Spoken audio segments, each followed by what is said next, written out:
अस्सलाम वालेकुम।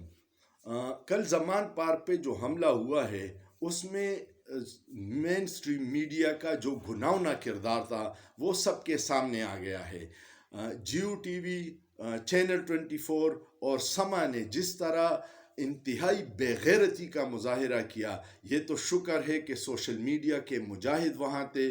और उर्दू पॉइंट एक चैनल है जिसने हकीकत सबके सामने लेके आई, वरना हामिद मीर जैसे बेगैरत लोग जिसका भाई वज़ीर इत्तलाआत है, उसने तो पठानों के ख़िलाफ़ जो नफ़रत फैलाई और फिर ज़मान पार्क के निहत्ते लोगों को पंजाब पुलिस से लड़वाने के लिए उसने जो हरकतें की अपने टीवी पे, वो इंतहाई काबिल मज़म्मत है। ये ऐसे लोग हैं जो आग भड़काना चाहते हैं। मैंने पहले कहा था कि जनरल मुशर्रफ ने जब लाल मस्जिद पे हमला किया तो उसने कहा था अपने एक इंटरव्यू में कि सबसे ज़्यादा मुझे हामिद मीर ने कहा था कि आप लाल मस्जिद पे हमला कर दें और इस ऑपरेशन शुरू कर दें। और जब हमने ऑपरेशन किया तो फिर वो भाग गया था और फिर मुझे जालिम करार दे रहा था।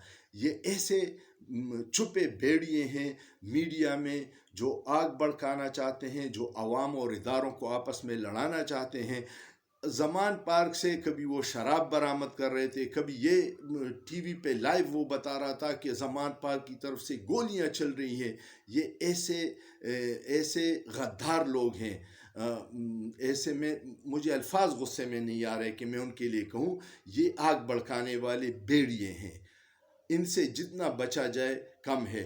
एक काम तो ये बेहतर हो गया कि मेन स्ट्रीम मीडिया अपनी वक़्त खो गया है और अब लोग सोशल मीडिया पे बिलीव करते हैं।